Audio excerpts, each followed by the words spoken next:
Hello നമസ്കാരം. താമസിച്ചിലേക്ക് സ്വാഗതം. കുറേ ദിവസമായി ഞാൻ വീഡിയോ ഒക്കെ ഇട്ടിട്ട് നല്ല തിരക്കായിരുന്നു. ഇതിന് മുമ്പ് പെരുന്നാളിൻ്റെ വീഡിയോ കുറച്ചൊക്കെ ഇട്ടിട്ടുണ്ടായിരുന്നു. ഇത് പിന്നെ കുറച്ച് വീഡിയോകൾ ഞാൻ എടുത്തിട്ടുണ്ടായിരുന്നു. അപ്പോൾ പെരുന്നാൾ തിരക്ക് പിന്നെ ഞങ്ങൾക്ക് 2-3 കല്യാണങ്ങളൊക്കെ ഉണ്ടായിരുന്നു.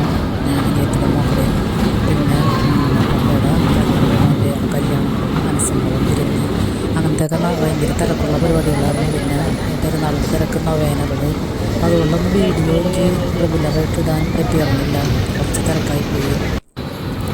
അപ്പോൾ അതുകൊണ്ട് ഞാൻ അന്ന് ചെറുതായിട്ടൊന്ന് പെരുന്നാളിൻ്റെ ഇതൊക്കെ എടുത്തത് അന്ന് കിട്ടുന്ന മാത്രമേ ഉള്ളൂ. അത് പിന്നെ തിരക്ക് കുറഞ്ഞൊരു ദിവസം ഞങ്ങൾ വൈകുന്നേരം ഗ്രൗണ്ടിലൊക്കെ പോയിട്ട് എടുത്ത വീഡിയോ ഒക്കെ ഉള്ളത്.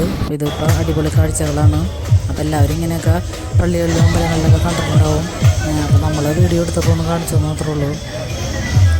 അപ്പോൾ ഈ പെരുന്നാൾ കഴിഞ്ഞിട്ട് പിന്നെ എട്ടാമ്പടത്തിനാണ് ഞങ്ങൾ പിന്നെ സ്വന്തക്കാരെ കുറച്ച് പേരെയൊക്കെ ക്ഷണിച്ചത്. മരുമോക്കടെയൊക്കെ വീട്ടിൽ നിന്ന് അപ്പനും അമ്മയൊക്കെ വന്നിട്ട് അവരെയൊക്കെ പിന്നെ പുതിയ കല്യാണം കഴിഞ്ഞ ന്യൂ കപ്പിൾസിനെയൊക്കെ വിളിച്ചിട്ടുണ്ടായിരുന്നു.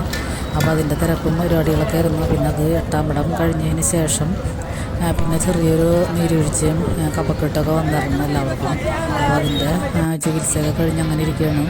മഞ്ഞക്കൊള്ളാരണം പള്ളിയിലൊക്കെ പോയി വന്ന് അപ്പോൾ അതിൻ്റെയൊക്കെ ഒരു ബുദ്ധിമുട്ടുകളൊക്കെ ഉണ്ടായിരുന്നു. അതൊക്കെ മാറിയിപ്പോൾ. അപ്പോൾ ഈ വീഡിയോ ഞാൻ 25-ാം തീയതി 24-ാം തീയതി എടുത്ത വീഡിയോ ആണിത്.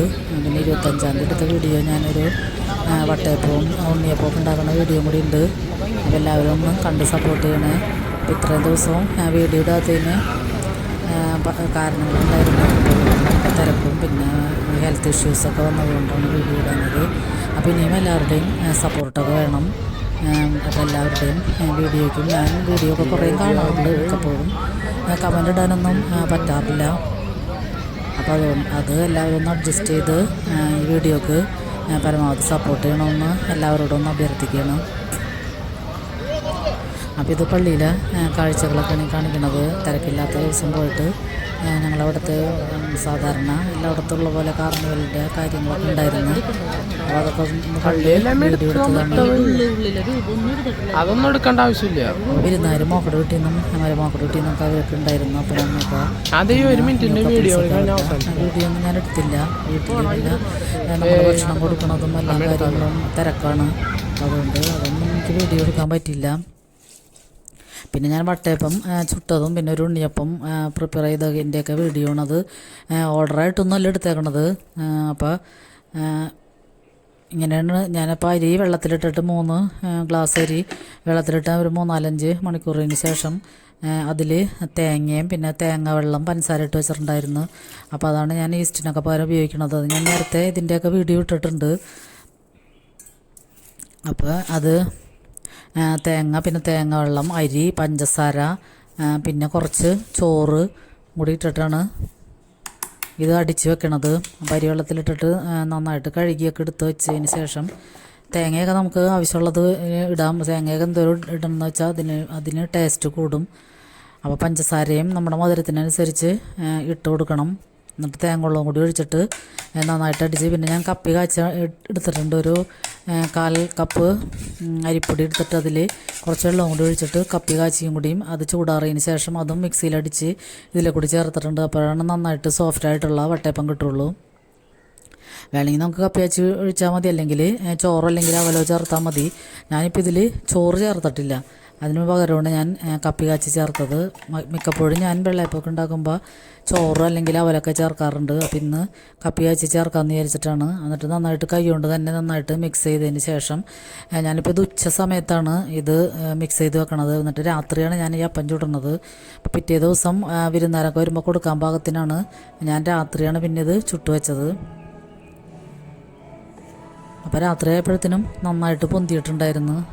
നല്ല ചൂടുള്ള കാലാവസ്ഥയൊക്കെ ആയ കാരണം നന്നായിട്ട് പൊന്തി നല്ല അപ്പമായിട്ട് കിട്ടിയിട്ടുണ്ട്. അപ്പോൾ നമ്മൾ അപ്പം ചുട്ടപ്പോൾ മുന്തിരിയും കശുവണ്ടിയൊക്കെ ബിരിയാണിക്കൊക്കെ വാങ്ങിച്ചതിൻ്റെ കുറച്ചിരിക്കണ്ടായിരുന്നു. അപ്പോൾ അതൊക്കെ ഒരു ഭംഗിക്ക് വേണ്ടി ഞാനത് മുകളിൽ വെച്ച് കൊടുത്തിട്ടുണ്ട്. അപ്പോൾ ഇതൊക്കെ നമ്മൾ വീട്ടിലിങ്ങനെ വിരുന്നാരൊക്കെ വരുമ്പോൾ ഉണ്ടാക്കുകയാണെങ്കിൽ ഇഷ്ടാനുസരണം നമുക്ക് കൊടുക്കാനും പിന്നെ ബാക്കിയുള്ളത് നമ്മൾക്ക് കഴിക്കാനൊക്കെ ഉണ്ടാവും. അപ്പോൾ ഇതൊക്കെ സിമ്പിളാണ്. നമുക്ക് പച്ചരി ഇപ്പോൾ റേഷൻ പച്ചരി വെച്ചിട്ടാണ് ഞാനിതൊക്കെ ഉണ്ടാക്കിയേക്കണത്. നന്നായിട്ട് കഴുകിയെടുക്കണമെന്ന് മാത്രമേ ഉള്ളൂ റേഷൻ പച്ചരി.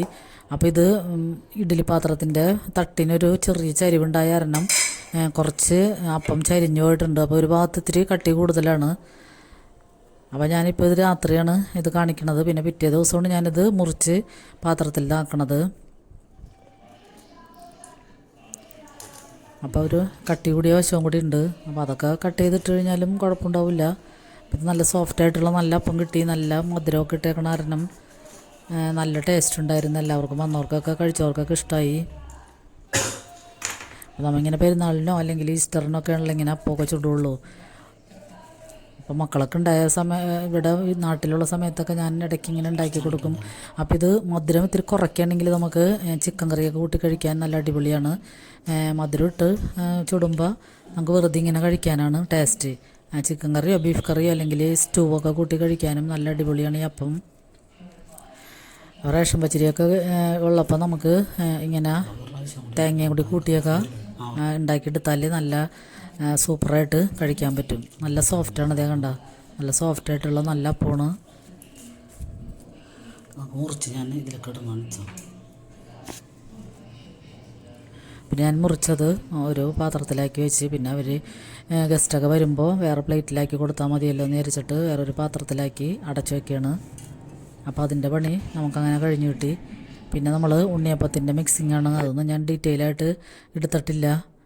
പച്ചരി വെള്ളത്തിലിടണ നേരത്തെ വെള്ളത്തിലിട്ട ഫോട്ടോ ആണ് അപ്പുറത്തെ സൈഡിലിരിക്കണത്. അപ്പോൾ ഇത് ഉണ്ണിയപ്പത്തിന് ഇത് പച്ചരി ഞാൻ വട്ടയപ്പത്തിന് വെള്ളത്തിലിടുന്ന ഒരു വീഡിയോ ആണ്. അത് ഇപ്പോഴാണ് അത് ഇതിൽ കൂടി ചേർന്ന് വന്നത്.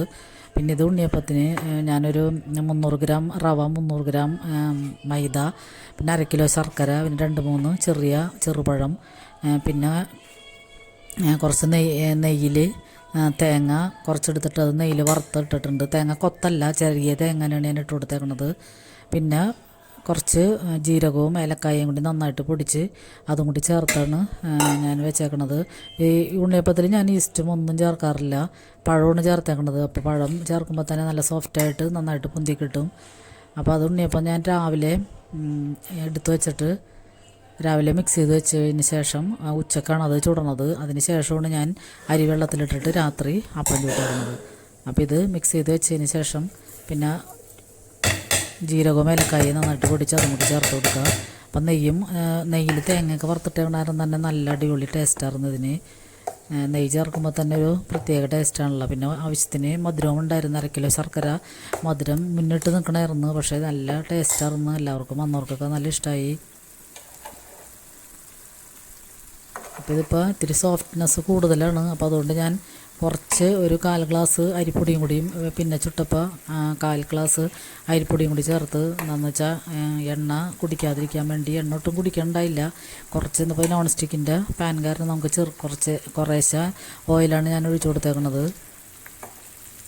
അപ്പോൾ നല്ല സോഫ്റ്റായിട്ടുള്ള ഉണ്ണിയപ്പവും കിട്ടിയിട്ടുണ്ട്. നല്ല ടേസ്റ്റും ഉണ്ടായിരുന്നു. അപ്പോൾ ആ വീഡിയോ കണ്ട് ഇത്രയും നാൾ സപ്പോർട്ട് ചെയ്ത എല്ലാവർക്കും ഒത്തിരി നന്ദിയുണ്ട്. അപ്പോൾ ഇനിയും ഞാൻ പറ്റുകയാണെങ്കിൽ റെഗുലറായിട്ട് വീഡിയോ എടുക്കും. അപ്പോൾ നമ്മൾ ഭക്ഷണമൊക്കെ പിന്നെ നമ്മൾ ഓർഡർ ചെയ്ത കാരണം അതൊന്നും എടുക്കാൻ പറ്റിയിരുന്നില്ല. പിന്നെ അധികം കറികളൊന്നും ഇപ്പോൾ വെച്ച് തുടങ്ങിയില്ലായിരുന്നു. പെരുന്നാളുടെ തിരക്കൊക്കെ കഴിയണുള്ളൂ. അപ്പോൾ ഇനിയും വീഡിയോ ഒക്കെ ഞാൻ ഇടുന്നതായിരിക്കും. അപ്പോൾ എല്ലാവരും ഒന്ന് സപ്പോർട്ട് ചെയ്യണേ. അപ്പോൾ സബ്സ്ക്രൈബ് ചെയ്യാതെ കാണുന്നവരുണ്ടെങ്കിൽ പ്ലീസ് ഒന്ന് സബ്സ്ക്രൈബ് ചെയ്ത് സപ്പോർട്ട് ചെയ്യണേ. പിന്നെ എല്ലാവരുടെയും ലൈക്കും അത്യാവശ്യമാണ്.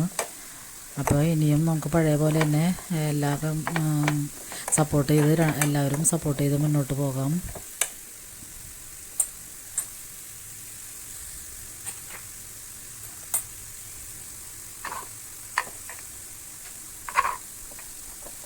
അപ്പോൾ നമ്മൾ ഉണ്ണിയപ്പമൊക്കെ ചുട്ട് കഴിഞ്ഞ് അധികം എണ്ണയൊന്നും ഒഴിക്കേണ്ട ആവശ്യമില്ല. ചെറുതായിട്ട് എണ്ണ ഒഴിച്ച് കൊടുത്താൽ മതിയാകും. പിന്നെ നമുക്ക് ഈ ഉണ്ണിയപ്പം ബാക്കി വരികയാണെങ്കിൽ ഫ്രിഡ്ജിലെടുത്ത് വെച്ചിട്ട് 1 ദിവസം 2 ദിവസം കഴിഞ്ഞ് കഴിയുമ്പോൾ പഴം ഇട്ടേക്കണ കാരണം പിന്നെ നമ്മളത് ഫ്രിഡ്ജിലെടുത്ത് വയ്ക്കുക. എന്നിട്ട് നമ്മൾ ഇഡ്ഡലി ചെമ്പിൽ വെച്ചിട്ട് ആവി കയറ്റുകയാണെങ്കിൽ നല്ല സൂപ്പറായിട്ട് നമുക്ക് കഴിക്കാൻ പറ്റും. പിന്നെ വേറെ രണ്ടാമത് നമ്മൾ എണ്ണയിലൊന്നും ഇട്ട് പൊരിച്ചെടുക്കേണ്ട ആവശ്യമില്ല. ബാക്കി വരികയാണെങ്കിൽ നമ്മൾ ഇഡ്ഡലി ചെമ്പിലിട്ടിട്ട് ഒന്ന് ആവി കയറ്റിയാൽ മതിയാകും. അപ്പോൾ നന്നായിട്ട് സോഫ്റ്റായിട്ട് കിട്ടും. അപ്പോൾ ബാക്കി തന്നെ ഉണ്ണിയപ്പം പഴമൊക്കെ ചേർത്തേക്കണ കാരണം 1 ദിവസം 2 ദിവസം കഴിഞ്ഞ് കഴിഞ്ഞാൽ നമ്മൾ ഫ്രിഡ്ജിലെടുത്ത് വയ്ക്കണം. എന്നാലും അത് കേടാവാതിരിക്കുള്ളൂ. നല്ല സോഫ്റ്റ് ഉണ്ണിയപ്പമാണ്. അപ്പോൾ ഈ 2 റെസിപ്പീസും എല്ലാവർക്കും ഇഷ്ടമായെന്ന് കരുതുന്നു. അപ്പോൾ എല്ലാവരുടെയും സപ്പോർട്ട് ഇനിയും വേണം. അപ്പോൾ അടുത്തൊരു വീഡിയോയുമായി വരുന്നതുവരെ എല്ലാവർക്കും നന്ദി.